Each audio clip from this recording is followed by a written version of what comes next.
One by one, major oil companies have reported record profits. Last week, Shell announced that it made $9.5 billion in profits for the third quarter. $9.5 billion. That's almost twice as much as it made in the third quarter of last year. I think that's something. You think that's incredible? I thought, that's as good as high as it's going to get. Then along came Exxon.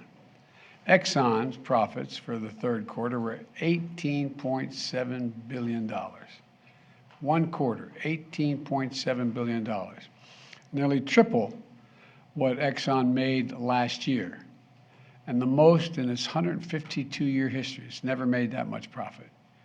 In the last 6 months, 6 of the largest oil companies have made more than $100 billion.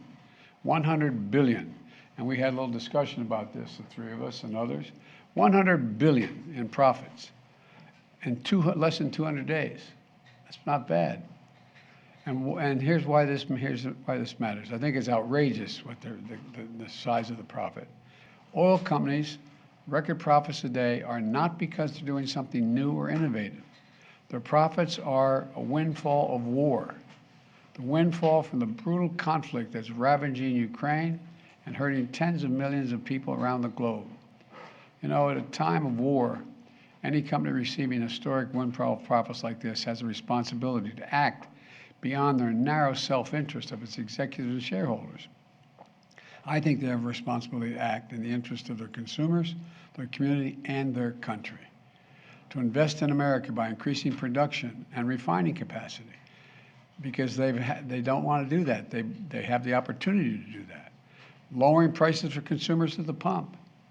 You know, if they don't, they're going to pay a higher tax on their excess profits and face other restrictions.